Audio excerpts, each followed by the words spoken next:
Some days in that house felt like gales you could see coming on the horizon. Loud, messy, unpredictable. And then there were days like that day, the rare ones, the kind that felt almost normal.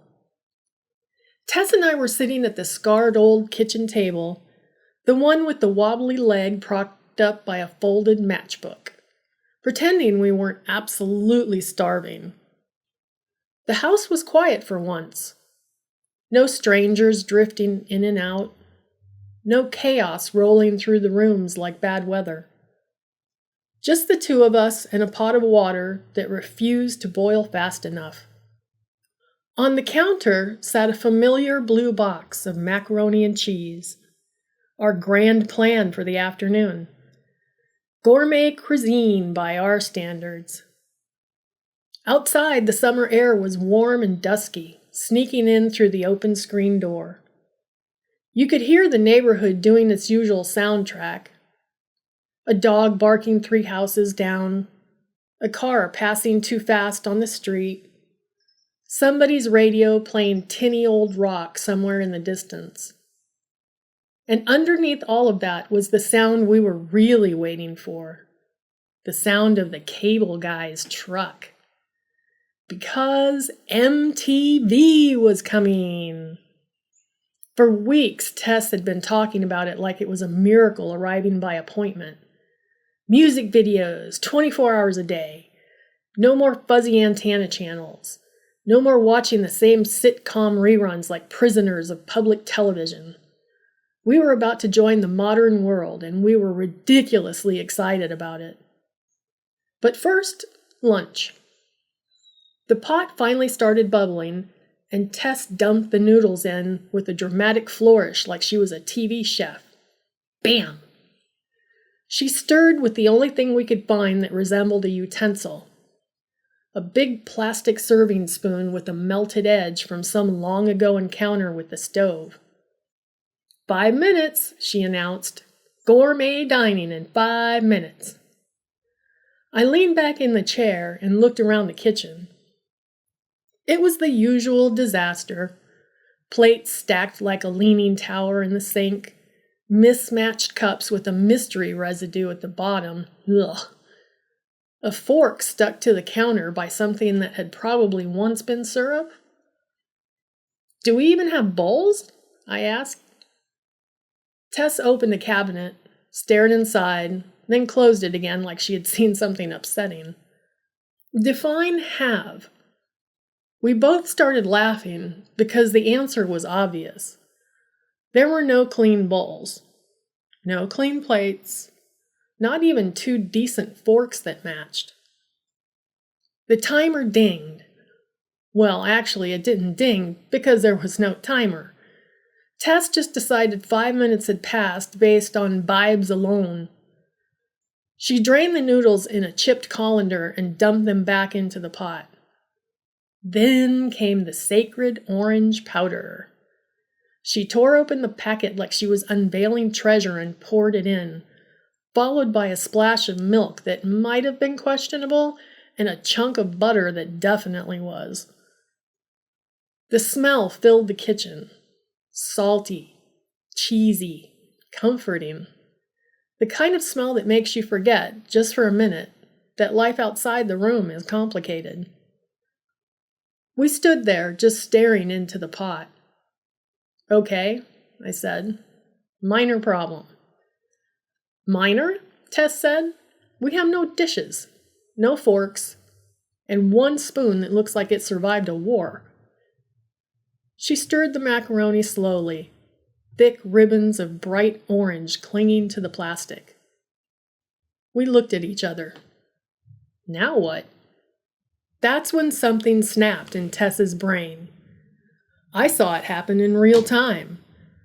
The little flicker behind her eyes that meant an absolutely terrible, wonderful idea was forming. Without warning, she let out a wild, ridiculous yell. Caveman Style! And before I could react, she dropped the spoon, plunged both hands straight into the pot, and scooped up 2 massive handfuls of macaroni and cheese. I'm talking full-on prehistoric behavior. Noodles dangling between her fingers, cheese dripping down her wrist. Pure chaos. She stuffed it into her mouth like she hadn't eaten in a year, making exaggerated caveman noises while I just stared at her in shock. "You are disgusting," I shouted, laughing so hard I could barely breathe. She tried to respond, but her mouth was so full, it came out as a muffled, and that is the exact moment the cable guy arrived. We didn't hear the truck. We didn't hear the footsteps. We didn't hear anything. All we heard was a polite knock on the open door frame and a cheerful voice saying, "Cable service!" Tess froze. I froze. Time froze. There he was, standing in the doorway in a clean blue uniform, toolbox in hand, looking like he had just stepped out of a commercial for responsible adulthood. And there was Tess, hands buried in a pot of macaroni, face covered in neon orange cheese, noodles literally sliding down her chin. For a second, nobody moved. The cable guy blinked. Tess blinked. A single macaroni fell from her cheek and landed in the pot with a tiny plop. He said, clearly trying not to laugh. "Am I interrupting lunch?" I lost it completely. I folded over on the table, laughing so hard my stomach hurt. Tess, to her credit, did not panic. She did not run. She did not attempt dignity. Instead, she raised one cheesy hand in a little wave. "Caveman style," she said solemnly. The guy pressed his lips together, fighting a smile. "Respect," he said. "We all gotta eat." He stepped inside like this was the most normal scene he had ever walked into, set his toolbox down, and pretended he hadn't just witnessed the most embarrassing moment of our teenage lives. Tess finally grabbed a dish towel and tried to wipe her face, which somehow made it worse. Now she just looked like a modern art project in shades of orange. I jumped up, suddenly aware of the disaster that was our kitchen. "Sorry about the mess," I said, as if the mess was the main issue and not the fact that my best friend had just eaten lunch like a woodland creature. "No worries," he said easily. "I've seen worse." I absolutely did not believe him. He started explaining where he needed to set up the cable box, pointing towards the living room, talking about connections and channels and something called a converter. I heard maybe 10% of it because Tess kept making silent faces behind his back. Wide eyes, exaggerated shrugs, pointing at the pot like, "Can you believe this happened to me?"